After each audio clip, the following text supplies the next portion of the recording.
Live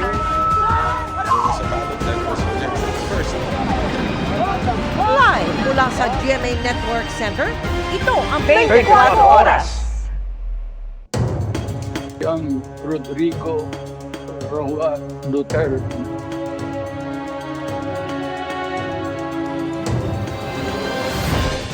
Magandang gabi po, Luzon, Visayas at Mindanao. Idiniin ni Vice President Sara Duterte sa Senado na iligal ang pag-aresto sa kanyang amang si dating Pangulong Rodrigo Duterte.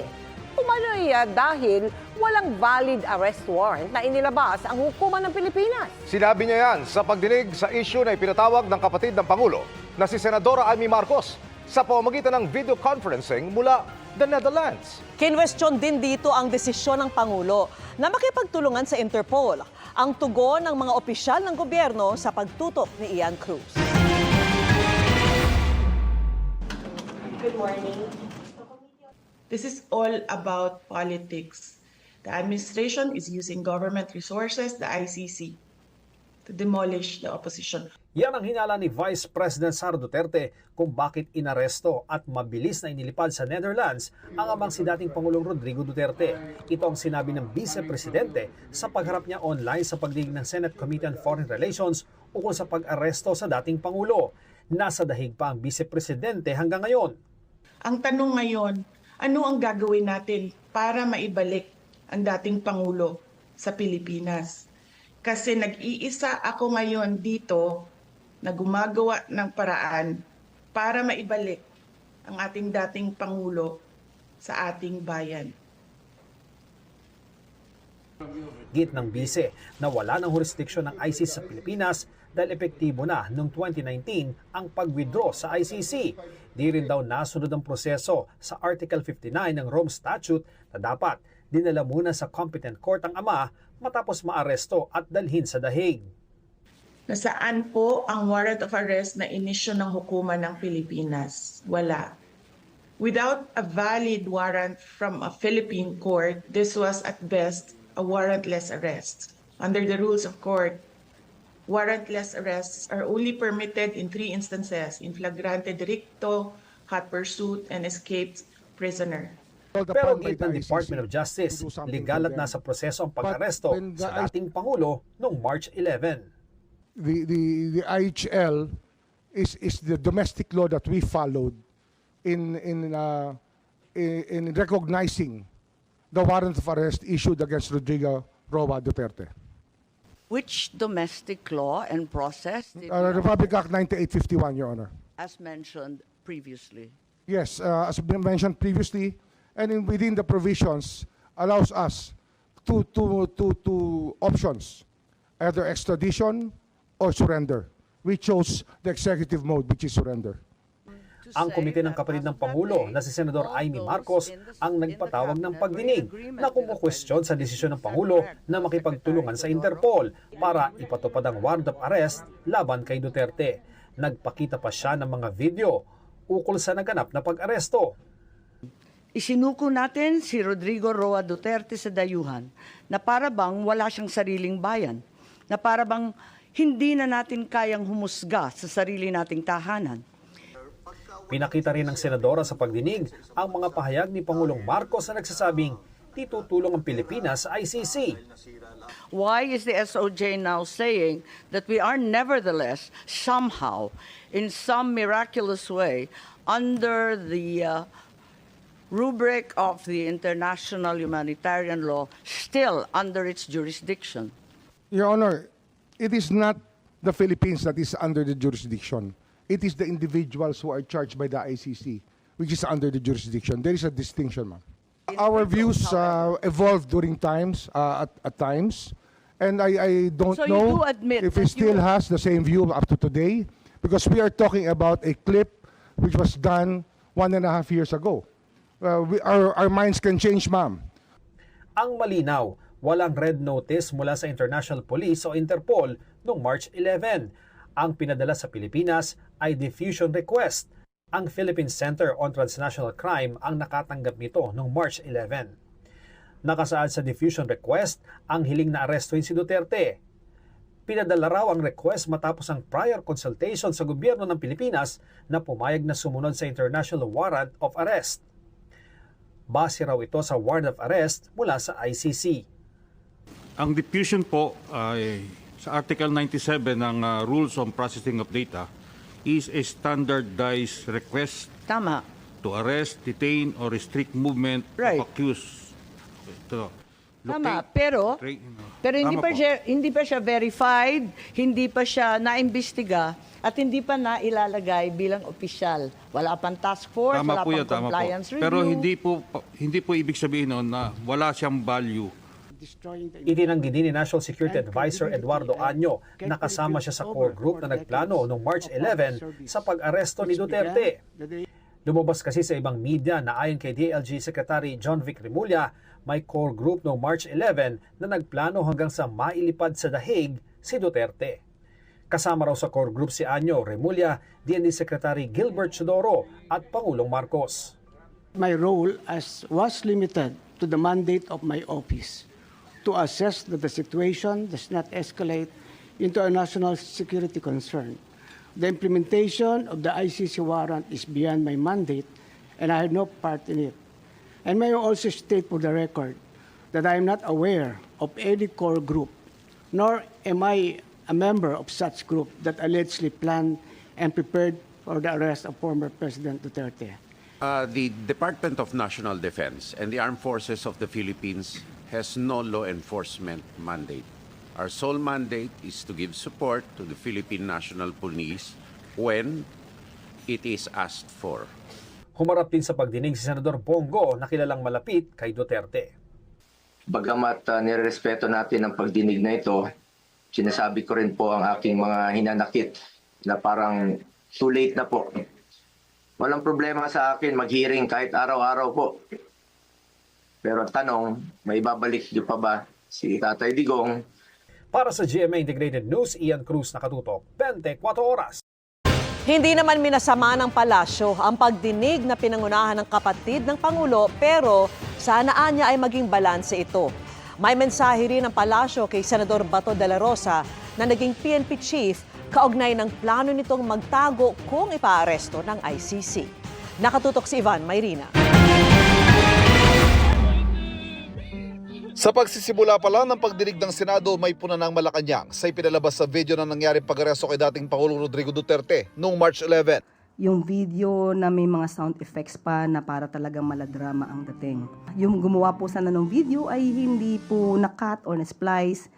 Napakita rin po sana kung paano naharas ang kapulisan habang isinasagawa po ang pag-aaresto. Bagamat handa raw panagutin ang mga dapat managot, muling nanindigan ng Malacanang na ayon sa batas ang pag-aresto at pag-turnover ng Pilipinas sa dating Pangulo sa ICC alinsunod sa Republic Act 9851 o ang Philippine Act on Crimes Against International Humanitarian Law, Genocide and Other Crimes Against Humanity. Bagay na sinang-ayunan daw ng ilang kinikilalang legal experts. Nandun po na sinasabi na maaari nating isuko. O ulitin po natin to Doon sa Section 17, sinasabi po na to extradite or to surrender to the International Court. Kahit po si Justice Carpio ay ipiniliwanag po ito na maaari po nating isurrender ang sinuman sa International Court. Sinagot din ng palasyo ang hirit ni Senadora Marcos habang kinukwestiyon ang pagsukuan niya sa mga dayuhan ng isang kapwa nating Pilipino. Since when did the Philippines become a province of The Hague? Hindi po natin ninais na maging probinsya ng kahit anuman. Dahil po tayo ay isang independent country. Hindi po natin ninais na maging probinsya din po ng Fujian, China. Never natin inisip yan na maging probinsya tayo ng anumang bansa. Nagpapatupad lamang po tayo ng batas. Hindi lang kapatid ng Pangulo, kandidato rin ng administrasyon si Senadora Amy Marcos na siyang nangunguna sa investigasyong kumukwestiyon sa naging aksyon ng administrasyong Marcos. Hindi naman daw ito minamasama ng palasyo, pero sana raw ay balansihin naman. Hindi halos makapagsalita, yung ating mga opisyal at natatabunan ng mga kwento ni Senator Amy. Sana maging balanse lang po sana. Sinisigil naman ng Malacanang si Senador Bato de la Rosa ngayon sa kanya mga dating binitiwang pahayag matapos tila kumakambyo na ito at sinabing pinag-iisipan daw niyang magtago para hindi masilbihan ng warrant of arrest ng ICC. Hindi raw ito magiging maganda para sa isang mataas na opisyal ng gobyerno na nais muling mahalal sa Senado. Kung siya'y magtatago, hindi ito magiging maganda sa kanyang imahe. Unang-una siya ay leader, siya ay naging PNP chief. Ibig sabihin na lahat ng mayroong warrant of arrest ay kailangan magtago. At gusto nating itanong, ito ba ang naging advice niya nung panoong nagtago din si Pastor Kibuloy? Hinamon din ng palasyo si Senador Bato na ipagtanggol ang minsang ipinagmalaki niyang war on drugs sa administrasyon ng Pangulong hindi raw niya iiwan. Ang akala natin, di ba, ang kaibigan ay walang iwanan. So bakit parang naiiwan yata sa ere si dating Pangulo Duterte? Kapag naglabas ang warrant of arrest ng ICC laban kay De La Rosa, tutugisin din daw siya ng pulisya at isusuko sa ICC. Sinusubukan ng GMA Integrated News sa makuha ang panig ni De La Rosa. Para sa GMA Integrated News, Ivan Mayrina, nakatutok, 24 oras. Tila naningil naman ang isang kongresista sa kung bakit hindi makapag-impeachment trial ang Senado kahit nakapagkasa ng pagdinig kahit nakareses ang Kongreso. Sagot na Senate President, study pa more. Nakatutok si Tina Panganiban Perez. Nakareses ang Kongreso pero nakapaghiring ang Senate Committee on Foreign Relations kaugnay sa pag-aresto kay dating Pangulong Rodrigo Duterte.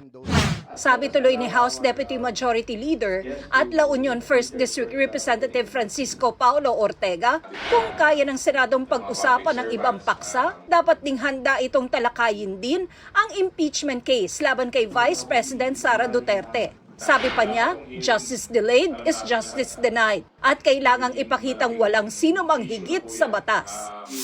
Sagot ni Senate President Chis Escudero, mag-study pa more si Ortega tungkol sa kaibahan ng motu proprio hearings na pwedeng idaos kapag recess at impeachment proceedings na para kay Escudero ay hindi. Pwera na lang anya kung gusto ni Ortega na magkaroon ng rason ng depensa na questionin ang paglilitis. Hindi naman minasama ni Ortega ang payo ni Escudero. Maganda rin po yung payong kuya tawag doon. Kasi dapat po talaga mag-study pa more tayong lahat. Kaliwa kanan po ang mga naririnig nating legal opinions. At tuloy-tuloy po yung public discourse. Bukod sa opinyon ni Escudero, may mga legal expert din namang nagigiit na dapat simulan agad ang impeachment trial. Idinulog na ito ng iba't ibang kampo sa Korte Suprema. Ano't anuman, nilinaw rin ni Ortega na walang impact ang kanyang opinyon sa impeachment dahil hindi naman siya impeachment prosecutor. Siguro naman po yung opinion ko hindi mag-jeopardize ng case. Pero sa side ko lang naman po, ang pagboboses naman po ng opinion is maganda. Nauna nang sinabi ni Escudero na posibleng pagkatapos pa ng SONA sa Hulyo, magsisimula ang impeachment trial laban sa bise. Para sa GMA Integrated News, Tina Panganiban Perez, nakatutok, 24 oras. Pinag-iisipan ni Vice President Sara Duterte na mag-apply ng legal aid sa ICC para pondohan ang pagdepensa sa amang si dating Pangulong Rodrigo Duterte. Sabi niya, we already lost FPRRD, kaya tututukan niya kung sino ang dapat mapanagot-an niya sa nangyari. Nakatutok si Marisol Abduraman. Na budget ngayong taon. Sa kanyang press conference, matapos dumalo sa Senate hearing, napag-usapan ng legal team ni dating Pangulong Rodrigo Duterte na binubuo ng mga dayuhang abogado. Nang tanungin tungkol sa gastusin kaugnay nito, sinabi ni VP Sara na pinag-iisipan nila mag-apply para sa legal aid sa International Criminal Court. Magkano ang gastos ng pamilya namin sa kaso ni Pangulong Rodrigo Duterte sa ICC. Sa ngayon ay wala kaming pinag-uusapan ng abogado, pero nagpahiwatig na ako sa kanya na kung pwedeng mag-apply ng legal aid dyan sa loob ng ICC. At patuloy naming pinag-uusapan ito. Kahapon may meeting kami, hindi namin na take up ang topic ng budget. Pero alam niya dahil noong isang araw ay sinabihan ko na siya na malaki ang posibilidad na mag-apply kami ng legal aid at hindi ito privately funded case. Sa ngayon, halos araw-araw daw niyang nadadalaw ang dating Pangulo at maayos naman daw ang kalagayan nito. I don't see any serious health problems at the moment. Nag-request siya ng gatas at prutas at pinaabot namin yon sa kanyang doktor na yung request. Sa kabila ng pagiging abala, pagtitiyak ng bise, hindi niya napapabayaan ang kanyang trabaho kahit nananatili pa rin siya sa the Netherlands. At bukod daw sa pagiging bise, may tungkulin daw siya sa ama na isang Pilipino. Huwag na nating isipin na tatay ko siya. Isipin na lang natin na Vice President ako at gumagawa ako ng paraan kung paano maibalik natin ang isang Filipino citizen sa ating bayan. Multitasking ako. Nandito ako as Vice President, ginagawa ng paraan paano maibalik ang ating dating Pangulo sa ating bayan. Nagtatrabaho ako through our satellite offices, through our central office of the Office of the Vice President. Tuloy-tuloy ang serbisyo namin para sa bayan. April daw ang return ticket ng bise pero hindi raw niya masabi sa ngayon kung kailan siya uuwi sa bansa. Iginiit din ni Duterte na desisyon ng kanyang ama na umuwi noon sa bansa mula sa Hong Kong. Sa ngayon, ang nais ni Duterte may mapanagot sa nangyari sa kanyang ama. We already lost a former president. So, late na tayo. Kaya nga sinabi ko kanina kung hindi ko lang maalala kung nasabi ko ba. Pero ways forward na lang tayo. Unang-una, sino ang mananagot? But we don't expect na merong papanagutin. Para sa GMA Integrated News, Marisol Abduraman, nakatuto 24 oras. Bago pa maaresto sa Pilipinas at iharap sa International Criminal Court, sinubukan umano ni dating Pangulong Rodrigo Duterte na mag-apply ng asylum sa China pero tinanggihan siya. Ayon po yan sa isang mapagkakatiwalaang source. Ang kwento niya kaugnay ng pag-corner sa dating Pangulo sa NAIA sa pagtutok ni Maki Pulido. Noong Enero pa lang, pinaghahandaan na raw ang plano para sa pag-aresto kay dating Pangulong Rodrigo Duterte. Ayon ito sa mapagkakatiwalaang source na nakakaalam tungkol sa tinaguriang Oplan Tugis ng PNP Criminal Investigation and Detection Group o PNP-CIDG. Ang utos umano ni PNP Chief Romel Marbil kay CIDG Chief Nicolas Torre, aarestuhin si Duterte sa oras na lumabas ang warrant of arrest mula sa ICC. Noong March 7, lumipad pa Hong Kong si Duterte para dumalo sa isang event kasama ang mga OFW. Sa araw ding ito, inilabas ng ICC Pre-Trial Chamber 1 ang arrest warrant para sa kanya. Sa puntong ito, may close coordination na ang PNP-CIDG sa Interpol o International Police Criminal Organization. Gusto raw sana ng PNP-CIDG na sa Hong Kong na arestuhin si dating Pangulo Rodrigo Duterte. Pero ayaw daw makipag-cooperate ng Hong Kong Police sa Interpol. Hindi miyembro o state party ang China sa Rome Statute. Para mamonitor ang galaw ni Duterte habang nasa Hong Kong, binuntutan siya ng 4 na CIDG agents hanggang noong March 11 nang lumipad pa uwi ang dating Pangulo. Ayon pa sa ating source, 6 na Hong Kong police din ang nagbantay kay Duterte para tiyaking sumakay siya sa kanyang flight. Dagdag ng source, nag-apply kasi umano si Duterte ng asylum sa China pero tinanggihan ito. Sabi pa ng source, 5 ang confirmed booking noon ni Duterte pabalik ng Pilipinas. Sa Pilipinas naman, naghahanda na ang PNP-CIDG. Bahagi umano ng kanilang SAIWAR ang pagpapadala noon ng 2 batalyon ng PNP Special Action Force sa Davao International Airport. Sabi ng source, alam daw ni Torre na sakit sa ulo kung doon lalapag si Duterte at doon aarestuhin, kaya inileak daw na inaabangan ng PNP ang pag-uwi ni Duterte sa Davao. Sa NAIA Terminal 3 kung saan lalapag ang eroplanong lulan si Duterte, 4 na beses daw nag-dry run ang PNP-CIDG. Prinaktis pati kung paano sasabihin kay Duterte ang pag-aresto sa kanya. Dineploy ang 60 tauhan ng PNP-CIDG at 20 PNP staff. Hiningi rin ng PNP-CIDG sa pamunuan ng NAIA na sa boarding gate 116 ng NAIA Terminal 3 iparada ang eroplano. Ito raw kasi ang pinakamalapit sa elevator patungong exit sa tarmac kung saan naghihintay na ang mga coaster. Kaya paglabas ni Duterte ng eroplano, idiniretso na siya at mga kasama niya sa coaster na naghatid sa kanila sa Villamor Air Base. Sa gilid na ng runway ng airport, dumaan ang coaster patungong Villamor at matapos ang 12 oras, isinakay ang dating Pangulo sa chartered plane patungong The Hague sa the Netherlands. Para sa GMA Integrated News, Maki Pulido, nakatutok, 24 oras.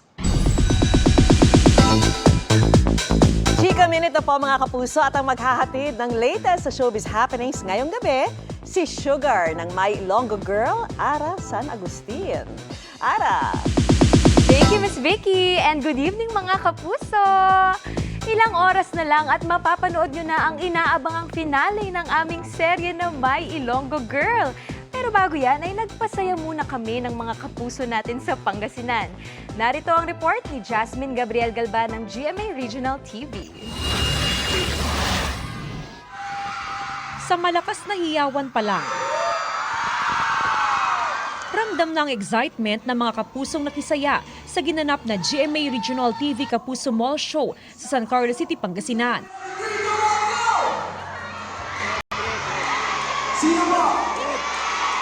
Naghatid ng hindi malilimutang bonding ang cast ng My Ilonggo Girl para sa mga Pangasinense. Bigay todo na sinabayan ng audience ang song numbers ni Kapuso actress Lian Valentin.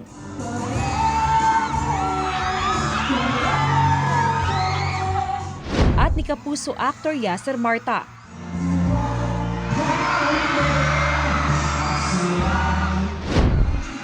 Umaapaw na energy naman mula sa crowd ang sumalubong kay Ara San Agustin. Masaya ako dahil nakabalik ulit ako dito and nakapagpasaya, nakapagpangiti ng mga tao. So maraming salamat sa mga pumunta at sa mga sumuporta. We love you, Villa!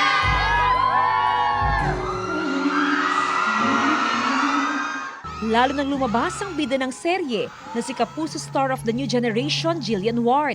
Dream come true nga raw para sa fans ang makamayan at makaselfie si Jillian. Meron tinatawag ng mga Jillianatics and madami sa kanila ang galing sa Pangasinan. So I'm happy to see them na talagang nag-effort din silang pumunta. Finale na ng My Ilonggo Girl. Kaya na si Sepangs na ang cast na nag-share ng kanilang memorable moments together. Nakakalungkot na malapit na yung finale ng My Ilonggo Girl. Pero masaya din kami dahil talagang hanggang huli talaga ay grabe yung support. Na-miss namin si Brother Michael Siga. Sobrang thankful. Mababait kasi yung mga katrabaho ko dito. So mamimiss ko yung energy nila, yung anggaan sa pakiramdam kapag papasok ka sa trabaho. Mamimiss ko yun, mga kasama ko. Hindi lang yung mga co-artists ko. Syempre mamimiss ko sila, pero mamimiss ko din yung production. Sa Jill, may mensahe rin sa ka-love team na si Michael Seeger na nasa loob ng bahay ni Kuya. Very good friends talaga kami ni Michael. Pagbalik mo, tanggap ka pa rin naman namin. Kahit na matagal kang mawawala. Mula sa GMA Regional TV at GMA Integrated News, Jasmine Gabriel Galban, nakatutok 24 oras.